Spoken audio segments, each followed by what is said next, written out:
Shalom. Selamat malam kepada kita semua. Puji Tuhan kita dapat datang kembali ke KKR malam yang keberapa? Malam keberapa? Malam yang ketiga.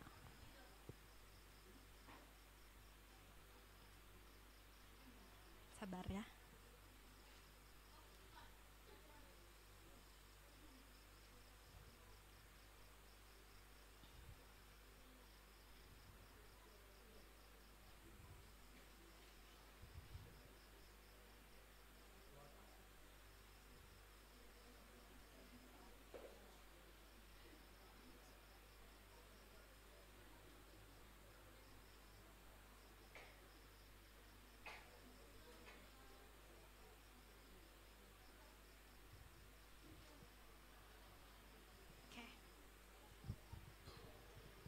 Sebelum kita meneruskan pembelajaran pada malam ini, coba kita tanya kiri kanan saudara, adakah mereka pada malam ini siap untuk diberkati? Karena pada malam ini saya akan menyampaikan message Tuhan yang bertajuk Hukum Kasih Tuhan. Sebelum kita teruskan, mari kita berdoa. Bapa kami di syurga, saat ini Tuhan kami akan belajar firman-Mu. Saya mohon Roh Kudus Tuhan mengurapi saya sebagai penyampai firman-Mu dan setiap yang mendengar akan mampu mengerti akan firman-Mu ini. Di dalam nama Tuhan Yesus kami berdoa. Amin. God is good all the time. Banyak orang pada masa sekarang mengatakan hukum 10 itu tidak lagi relevan, tidak masuk akal dan ketinggalan zaman. Tapi jangan tertipu, karena hukum itu masih lagi diperlukan pada masa sekarang, sama macam mula-mula Tuhan menulis hukum itu pada loh-loh batu. Tuhan memberikan perintahnya bukan karena keperluannya, tetapi karena kita mempunyai keperluan. Jadi pendapat atau pandangan tentang hukum 10 yang sudah digenapi dan tidak lagi digunakan boleh membunuh kerohanian kita. Itu sangat bahaya untuk umat Tuhan. Karena perintah itu diberikan untuk kebaikan umat Tuhan.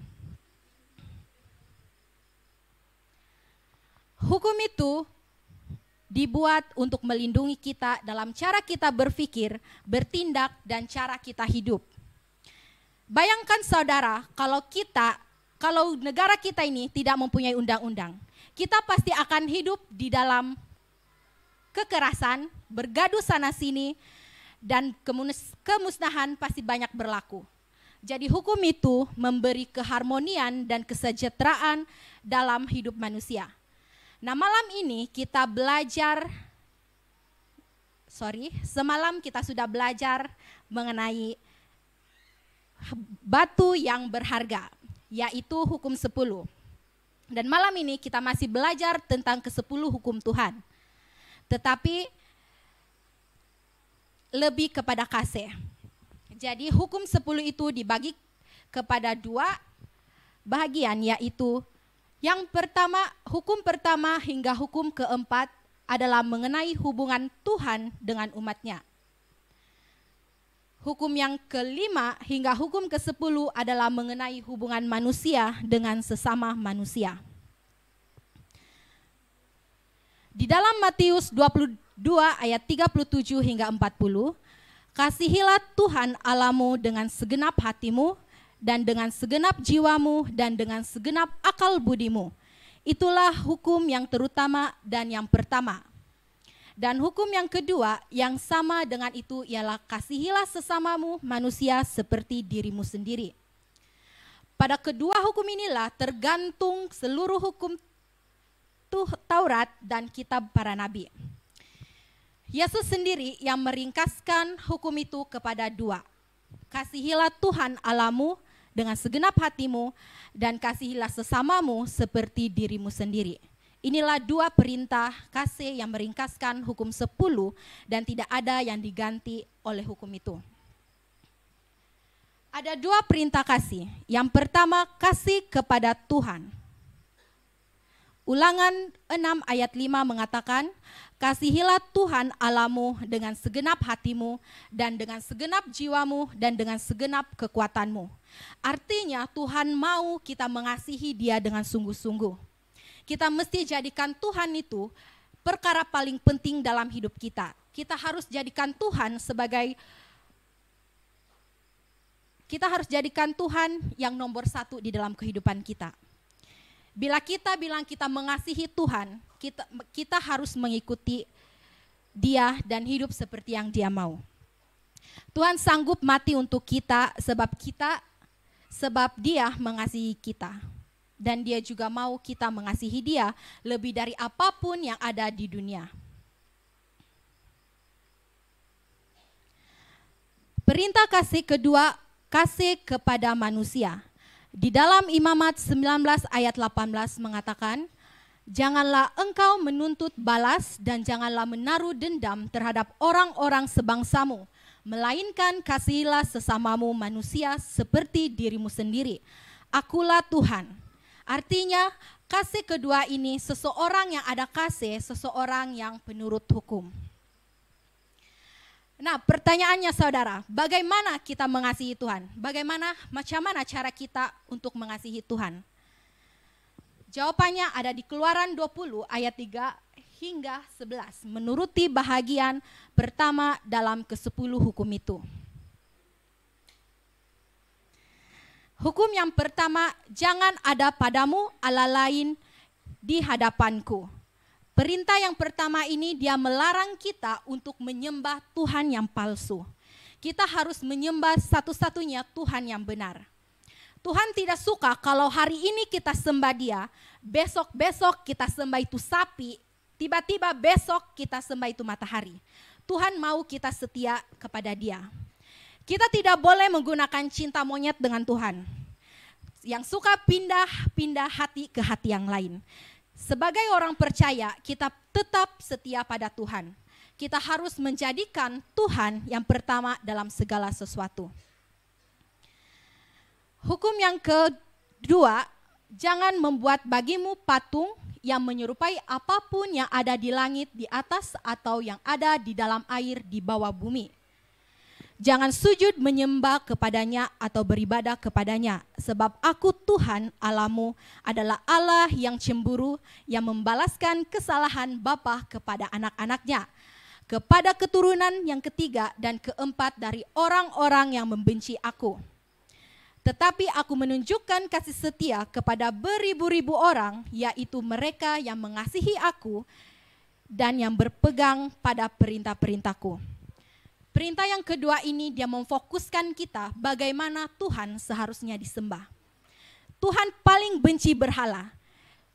Walau bagaimanapun bentuk dia cantik kah, dia comel kah, dia mahal kah, dia tinggi kah, dia besar. Kalau itu untuk disembah, Tuhan tidak suka. Tuhan tidak mau kita membuat sesuatu untuk disembah.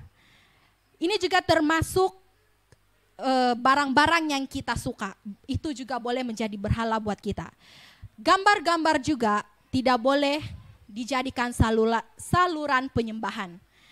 Tuhan melarang keras penyembahan melalui ilustrasi gambar.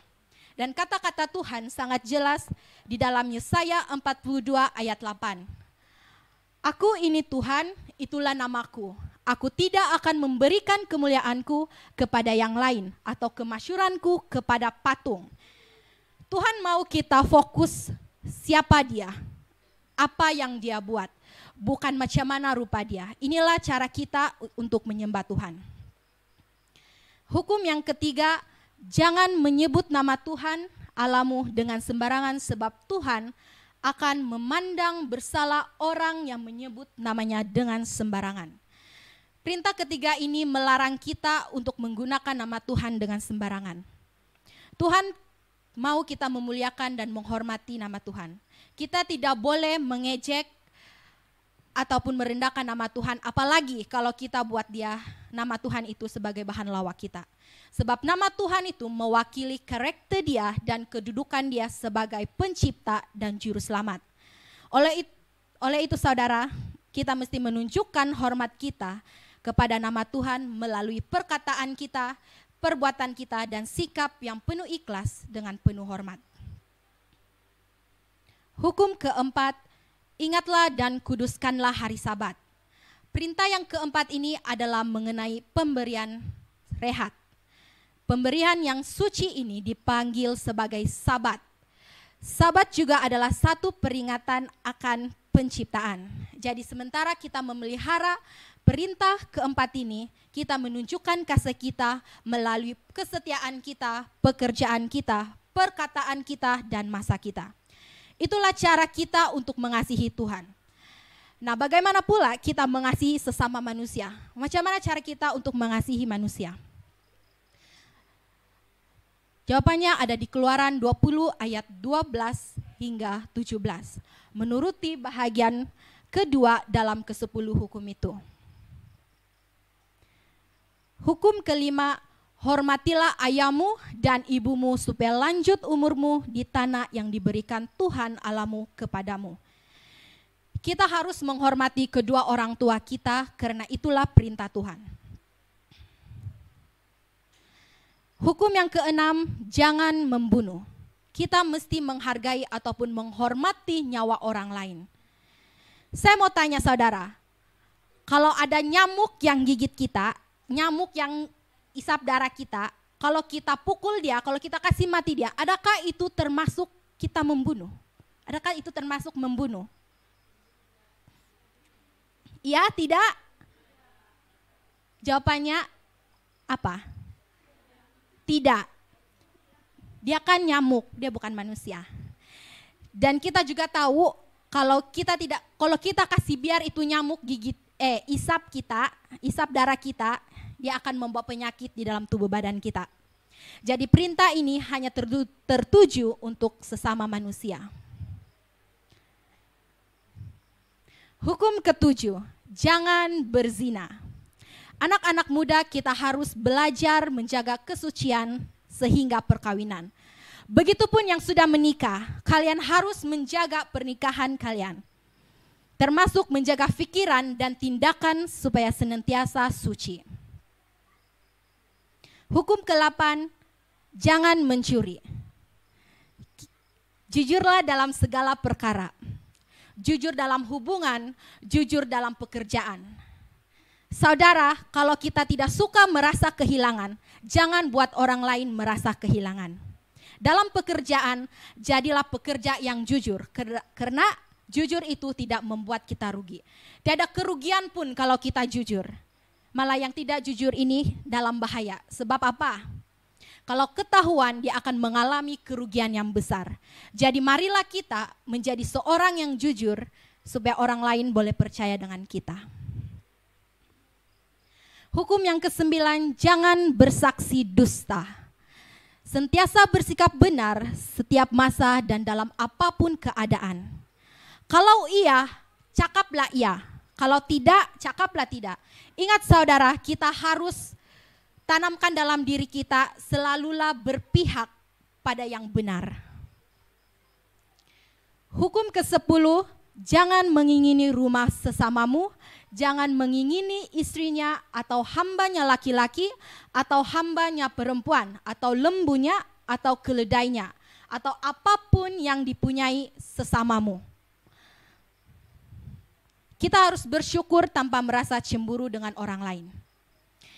Saudara, kalau kita mempunyai kawan, sahabat atau tetangga kita mempunyai barang yang baru atau sesuatu yang baru, jangan kita suka renung lama-lama.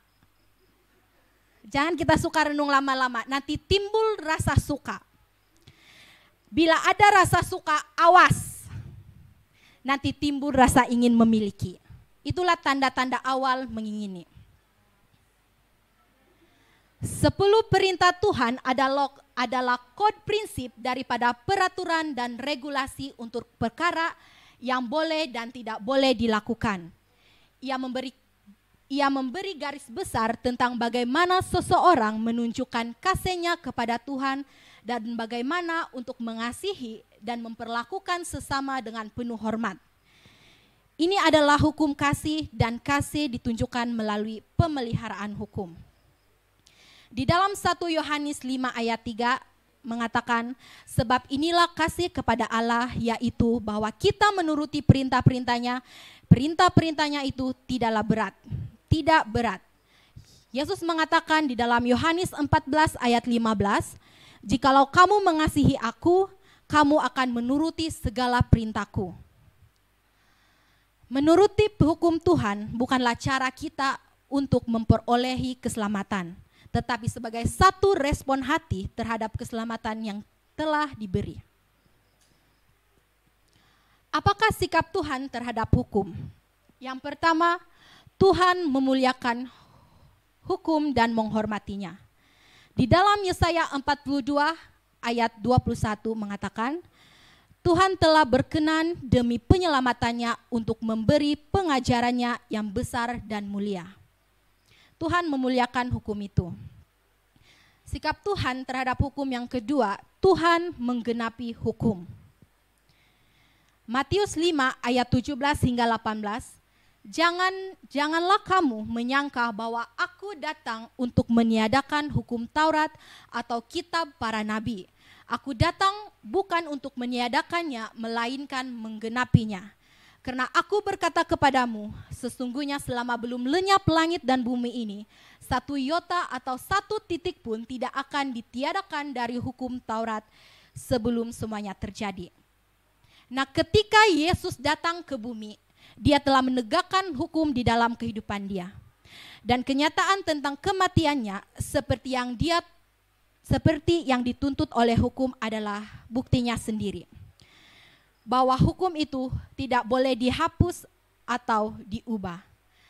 Sama macam sekarang, kalau kita tengok di atas, kita nampak langit kan. Tapi sekarang kalau kita tengok di atas, kita nampak apa? Siling. Tapi langit itu masih tetap ada di luar. Begitu juga dengan hukum, tetap masih ada. Adakah hukum adalah ujian untuk umat Tuhan? Di dalam Yohanes 14 ayat 15, jikalau kamu mengasihi aku, kamu akan menuruti segala perintahku.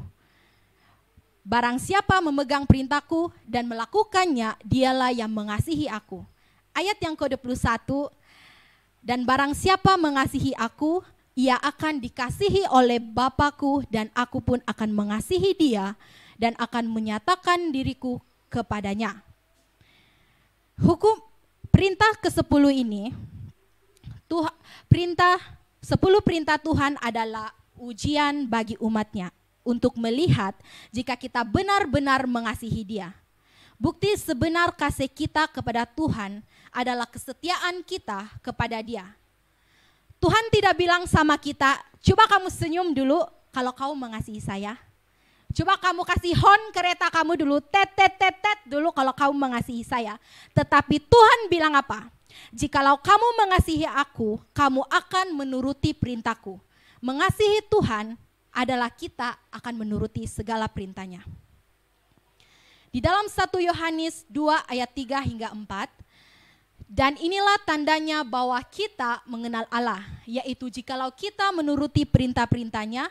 Barang siapa yang berkata, aku mengenal dia, tetapi ia tidak menuruti perintahnya, ia adalah seorang pendusta dan di dalamnya tidak ada kebenaran. Saudara, banyak orang pada masa sekarang yang bilang, yes, I know God. Ya, saya tahu Tuhan, saya mengasihi Tuhan, tapi dorang tidak mau menuruti perintah Tuhan. Kasih memimpin kepada penurutan akan hukum perintah Tuhan, bukan melanggarnya. Jadi apakah tugas manusia terhadap hukum? Pengkhotbah 12 ayat 13 mengatakan, akhir kata dari segala yang didengar adalah takutlah akan Allah dan berpeganglah pada perintah-perintahnya, karena ini adalah kewajiban setiap orang. Walau bagaimanapun, walau apapun, dan bagaimanapun bangsa atau kedudukan manusia, semua mempunyai tugas utama untuk penuh kasih menuruti Sang Pencipta. Jadi bolehkah kita memenuhi tugas kita terhadap hukum? Di dalam Filipi 2 ayat 13, karena Allah lah yang mengerjakan di dalam kamu baik kemahuan maupun pekerjaan menurut kerelaannya. Semua yang semua yang perlu dilakukan hanya dapat dilakukan melalui kuasa pemberian Tuhan. Di dalam Filipi 4 ayat 13 mengatakan, segala perkara dapat kutanggung di dalam Dia yang memberi kekuatan kepadaku. Tuhan yang menjemput kita untuk menuruti semua perintah Dia, dan Dia akan memberi kekuatan untuk menurut. Nah, saudara, kita sudah sampai di penghujung pembelajaran kita pada malam ini. Kesimpulannya, selama Tuhan meminta umatnya untuk mengasihi Dia dengan segenap hati, jiwa, dan pikiran, selama Tuhan memerintahkan umatnya untuk mengasihi antara satu dengan yang lain, seperti diri mereka sendiri, selama itu ke-10 perintah Tuhan, ke-10 perintah itu harus dituruti. Semakin kita mematuhi perintah-perintah Tuhan, semakin kita menunjukkan kasih kita kepada Tuhan.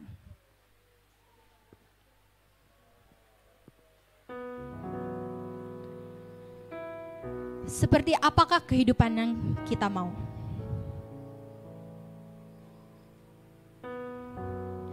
Sebuah kehidupan penuh kepatuhan kepada Tuhan, atau sebuah kehidupan penuh pelanggaran menghina Tuhan?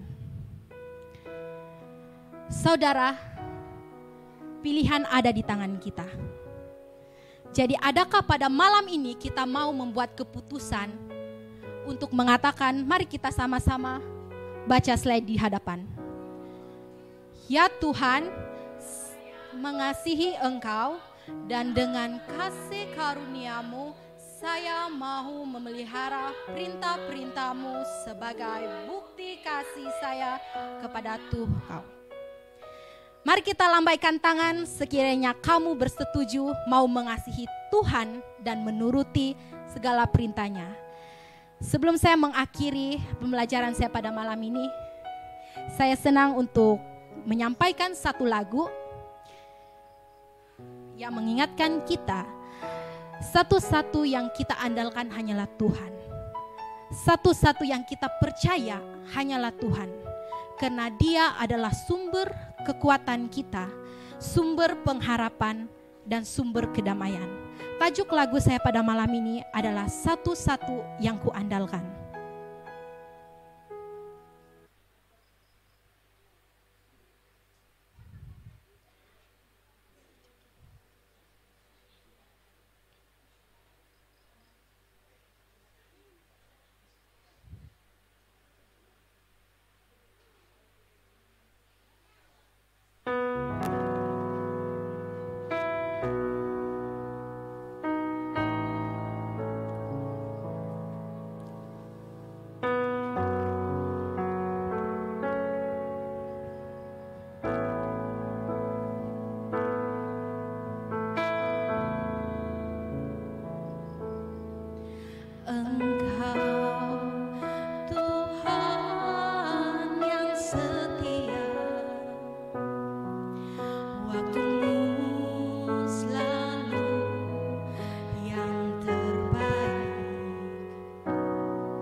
Satu-satunya yang ku percaya.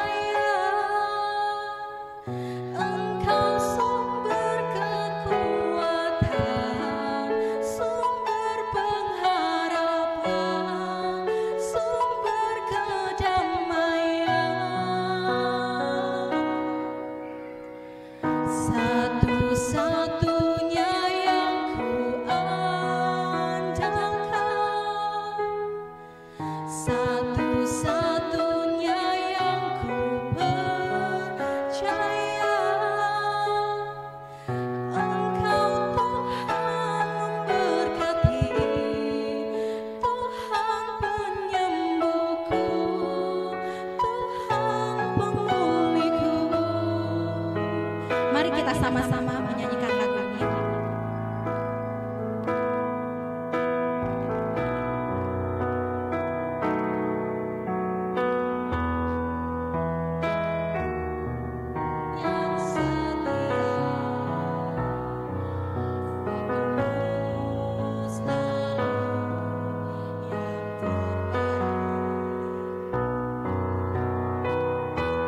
Kita tahu sandaran kita hanya Tuhan.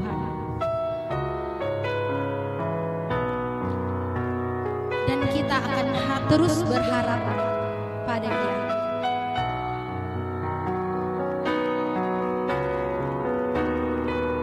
Satu-satunya yang kita andalkan hanyalah Tuhan. Satu-satu yang kita percaya hanyalah Tuhan.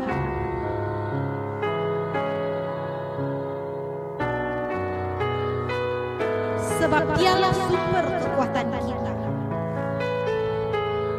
sumber pengharapan kita, sumber kedamaian kita.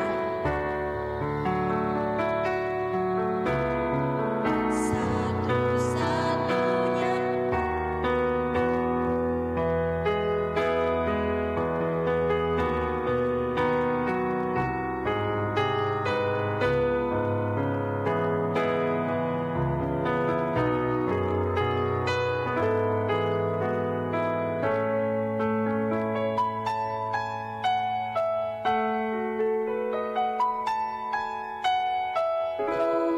Mari kita bersatu dalam doa.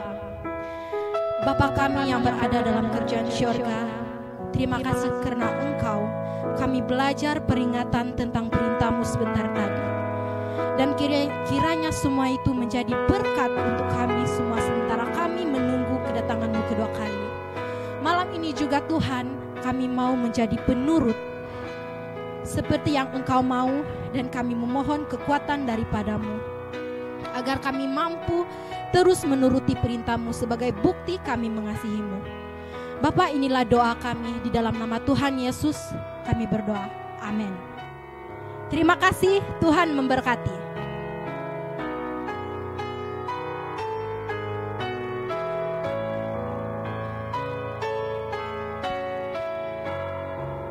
Amin, insan pekagu.